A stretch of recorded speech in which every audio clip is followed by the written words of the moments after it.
Peoples bank of China, మన reserve bank of India లాగా China central bank governor తాజాగా ఒక ఆసక్తికర వ్యాఖ్య చేశారు.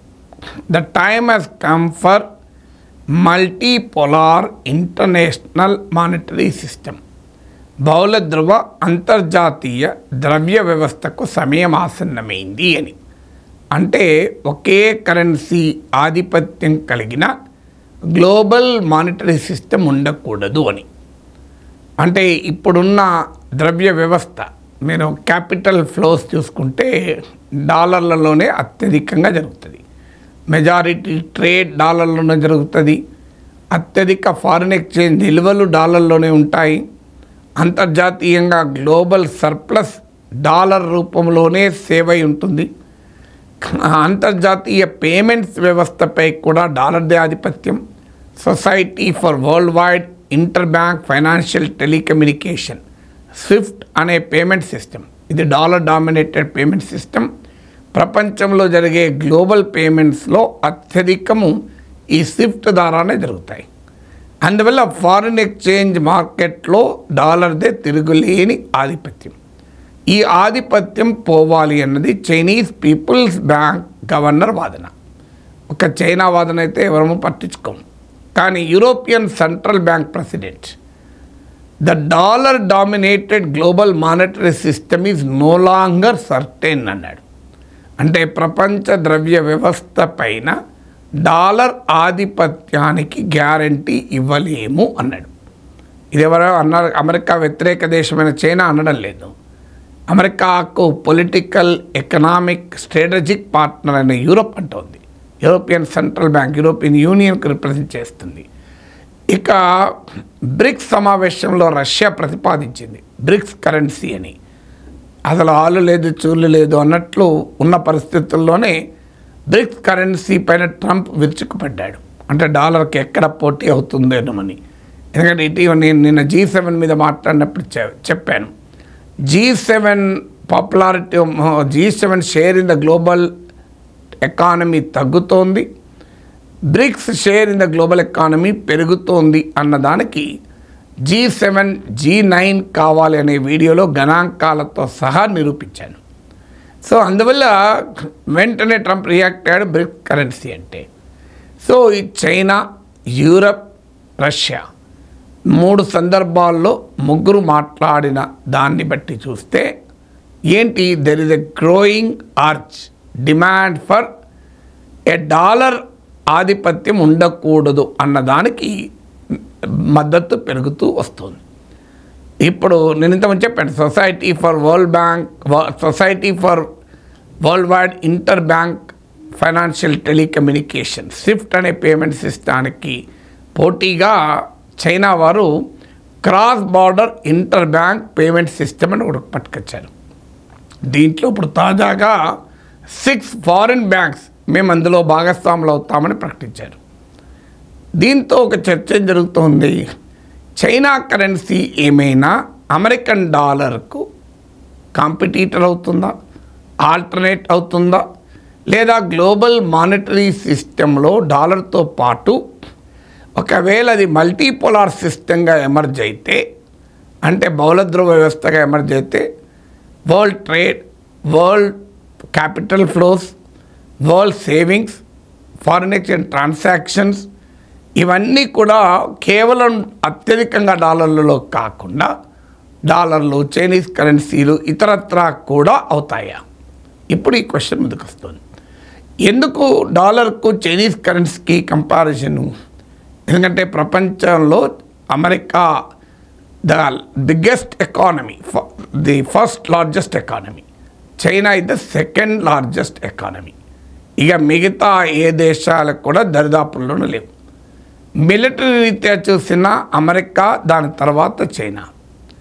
ఈవెన్ డీప్ టెక్నాలజీస్ రీత్యా చూసిన ఆర్టిఫిషియల్ ఇంటెలిజెన్స్తో సహా టెక్నాలజీ ల్యాండ్స్కేప్ చూసినా అమెరికాకు పోటీగా చైనా ఉంది.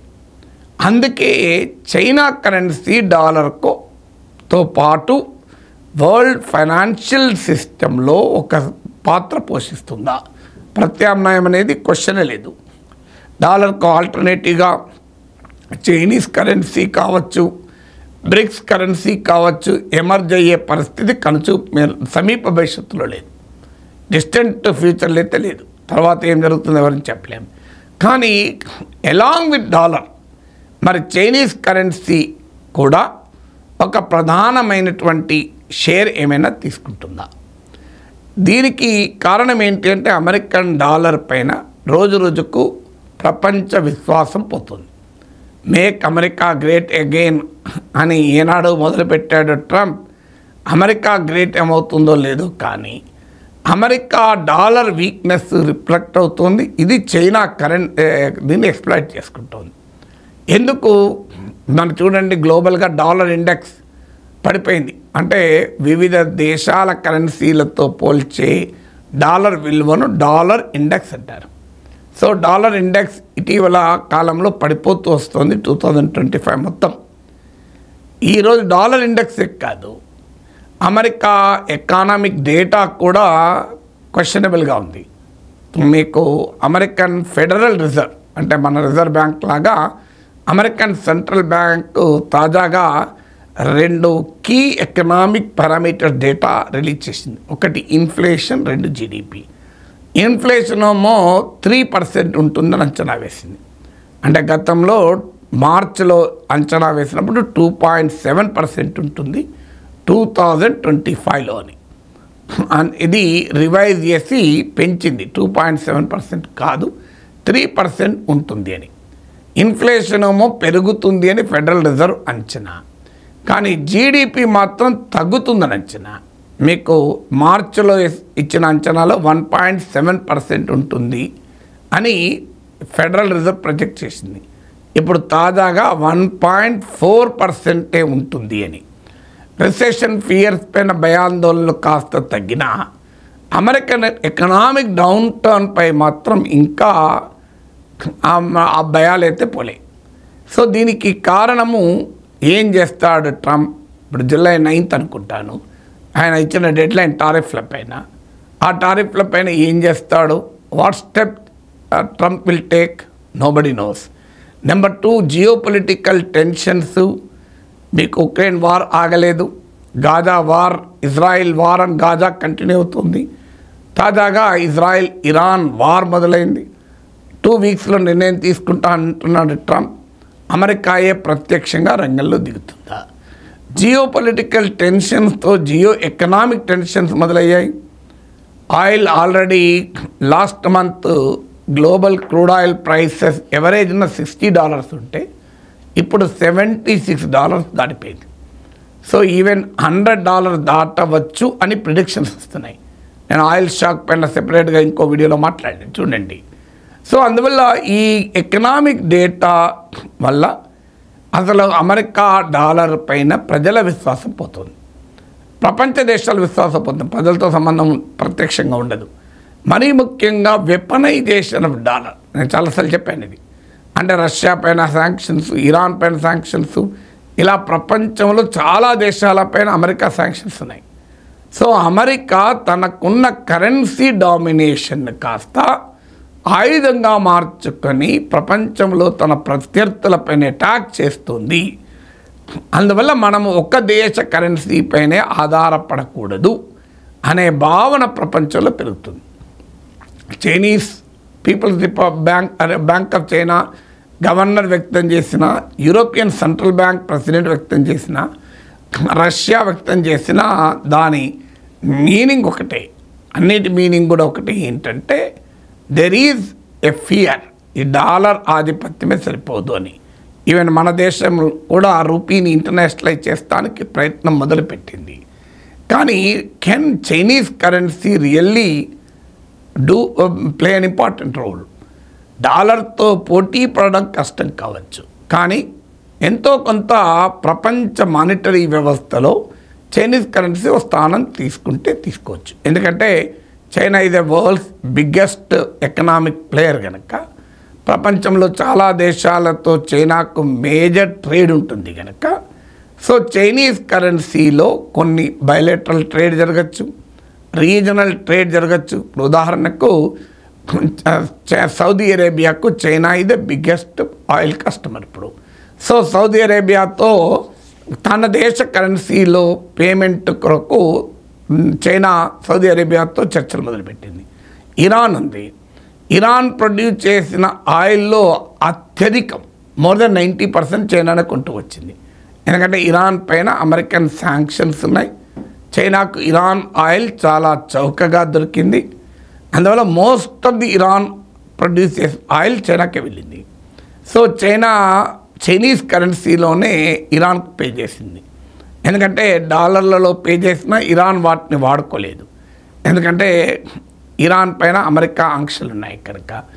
సో ఇలా చైనా తన వివిధ దేశాలతో తనకున్న ట్రేడ్ రిలేషన్స్ ఉపయోగించుకొని తన కరెన్సీని ప్రమోట్ చేసేటువంటి కార్యక్రమం మొదలుపెట్టింది.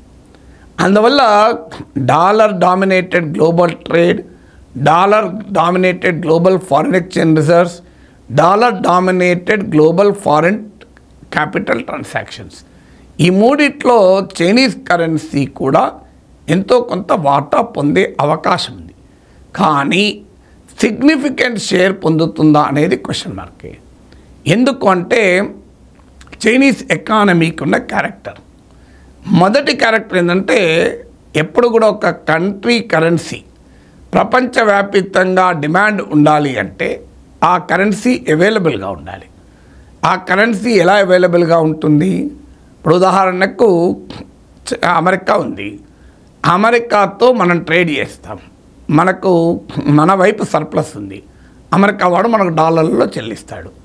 అమెరికా చైనాతో ట్రేడ్ చేస్తుంది, చైనాకే చాలా సర్ప్లస్ ఉంది అంటే అమెరికా వాడు డాలర్లు చైనాకు చెల్లించేశాడు. ఇలా ప్రపంచంలో అత్యధిక దేశాలతో అమెరికా ట్రేడ్ చేసినప్పుడల్లా అమెరికా వైపు డెఫిసిట్ ఉంది. అందువల్ల వాళ్ళు డాలర్లో చెల్లిస్తూ ఉంటారు. ఆ డాలర్లు గ్లోబల్ మార్కెట్లో సర్క్యులేట్ అవుతూ ఉంటాయి. ఎందుకంటే డాలర్లు ఆకాశం చూడిపడవు కదా. కానీ చైనా విషయంలో అది కాదు. చైనాకు చాలా దేశాలతో ట్రేడ్ సర్ప్లస్ ఉంది. ఉదాహరణకు ఇండియాతో ట్రేడ్ సర్ప్లస్ ఉంది.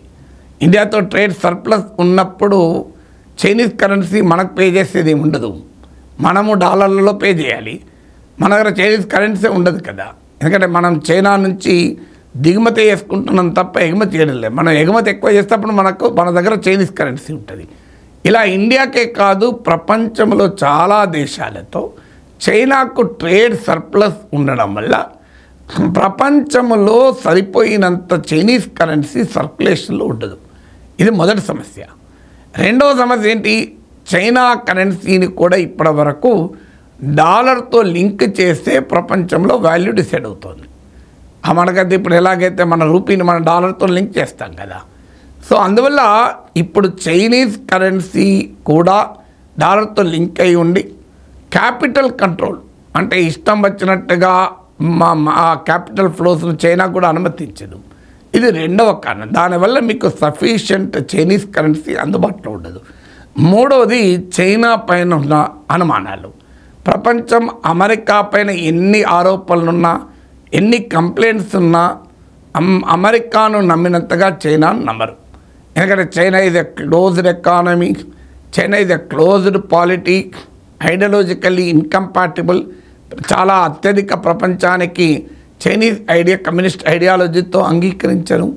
So China is not transparent. ఈ కారణాల రీత్యా China is not an open and free society కాదు కనుక చైనాతో చైనీస్ కరెన్సీ పైన నమ్మకం ఉండదు. అదే నీకు అమెరికన్ కరెన్సీ పైన నమ్మకం ఉంటుంది. అందువల్ల కంక్లూడింగ్గా చెప్పాల్సింది ఏంటంటే డెఫినెట్గా dollar dominated global monetary system పైన స్ట్రెయిన్స్ మొదలయ్యాయి. సో స్ట్రెస్ మొదలైంది, అనుమానమే లేదు. డాలర్ పైన కంప్లైంట్స్ పెరుగుతున్నాయి. డాలర్ ఆధిపత్యాన్ని ప్రశ్నిస్తున్నారు. అమెరికా మిత్రులు శత్రువులు అందరూ ప్రశ్నిస్తున్నారు. Entire world is restless on America. అందులో ఇప్పుడు అమెరికాని ఇంతమంది చెప్పినట్టు ఇన్ఫ్లేషన్ పెరుగుతోంది, గ్రోత్ తగ్గుతుంది. దీన్నే స్టాగ్ఫ్లేషన్ అంటారు ఎకనామిక్స్లో. అంటే గ్రోత్ పెరగకుండా ధరలు పెరుగుతాయి. ఇప్పుడు మీకు 20,000 ఆదాయం నెలకు ఉంది, ధరలు పెరుగుతున్నాయి, మీ ఆదాయం పెరగలేదు. 20,000 కాదు 15,000 అయింది అనుకోండి. మీ ఆదాయము పెరిగి ధరలు పెరిగితే ఏమీ కాదు. మీ ఆదాయము పెరగకుండా ఇంకా వాస్తవానికి తగ్గి ధరలు పెరగడం అనేది చాలా సివియర్ ఇంపాక్ట్ మీ ఫైనాన్సెస్ పైన ఉంటుంది. దాన్నే స్టాగ్ఫ్లేషన్ అంటారు. Growth stagnant, inflation high. ఇప్పుడు అమెరికన్ ఎకానమీ కూడా స్టాగ్ఫ్లేషన్ ఎదుర్కొంటోంది. ట్రంప్ తలతిక్క విధానాల వల్ల అన్ప్రిడిక్టబిలిటీ, అన్సర్టనిటీ పెరిగింది గనక, డాలర్ను అమెరికా వెపనైజ్ చేసుకుంటోంది గనక ఈ ప్రశ్నలు ఇంకా రోజు రోజుకు పెరుగుతాయి. కానీ గ్లోబల్ మానిటరీ సిస్టంలో డాలర్కు ఇమీడియట్ ప్రత్యామ్నాయం సమీప భవిష్యత్తులో కనిపించడం లేదు. అందులో చైనీస్ కరెన్సీ అసలే లేదు. కానీ డెఫినెట్గా గ్లోబల్ మానిటరీ సిస్టమ్ ఫ్రాగ్మెంట్ అవుతుంది అంటే ఇప్పుడు ఫారిన్ ఎక్స్చేంజ్ రిజర్వ్స్ ఉన్నాయి. ఒకప్పుడు అత్యధికంగా డాలర్లో దాచుకునేవారు. ఇప్పుడు dollar, gold, Chinese RMB, Japanese currency, ఇలా రకరకాల వాటిలో దాచుకుంటున్నారు. యూరో, అలాగే గ్లోబల్ ట్రేడ్ ఉంది. ఒకప్పుడు ప్రధానంగా డాలర్లోనే జరిగేది, ఇప్పుడు యూరోలో కూడా జరుగుతుంది. సో ఇలా మల్టిపుల్ కరెన్సీగా డివైడ్ అవుతుంది. దీన్నే fragmentation of global monetary system అంటారు. డాలర్ డామినేషన్ పోదు. డాలర్కు పోటీగా చైనీస్ కరెన్సీ డామినెంట్ ప్లేయర్, కానీ ఒక సిగ్నిఫికెంట్ ప్లేయర్గా మాత్రం అయ్యే అవకాశం లేదు. బట్ ఫ్రాగ్మెంట్ అయ్యి గ్లోబల్ మానిటరీ సిస్టమ్ ఒకప్పుడు 90% షేర్ డాలర్కు ఉంటే అది 70% అవుతుంది, 60% అవుతుంది, 50% కూడా అవుతుంది. ఇది తర్వాత ఎక్కడికి చేరుతుంది, nobody can speculate now. But డెఫినెట్గా యాజ్ ఆఫ్ టుడే డాలర్ డామినేషన్కు మాత్రం ఛాలెంజ్ మొదలైంది.